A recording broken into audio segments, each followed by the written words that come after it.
Magkapatid, simula ngayong Lunes, May 26, ipinatutupad na ng MMDA ang NCAP o ang No Contact Apprehension Policy, kung saan hindi na enforcer ang manghuhuli ng mga traffic violator, kundi ang mga mata na ng CCTV kasabay ng artificial intelligence sa mga kalsada.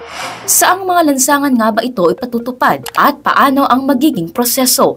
Ayon sa Metropolitan Manila Development Authority o MMDA, sakop ng NCAP ang circumferential roads kabilang ang Recto, Mendoza, Quirino Avenue, Araneta Avenue, EDSA, CP Garcia, Katipunan Avenue at ang Tandang Sora. Sakop din ito ang radial road sa Metro Manila kabilang ang Rojas Boulevard, Taft Avenue, South Superhighway, Ortigas Avenue, Magsaysay Boulevard, Aurora Boulevard, Quezon Avenue, Commonwealth Avenue, A. Bonifacio, Rizal Avenue, Dalpan, Marcos Highway at MacArthur Highway. Sa mga lugar nito ipatutupad ang panghuhuli ng paglabag sa batas trapiko ng mga motorista base sa mga kuha ng closed-circuit television o CCTV camera. Nilinaw naman ng MMDA na hindi ipatutupad ang NCAP sa mga lugar kung saan may mga problema sa mga traffic signage o mismong lane sa kalsada. Ilan sa mga violation na babantayan nito ang overspeeding, reckless driving, illegal parking, counterflowing, hindi paggamit ng seatbelt, helmet at iba pa.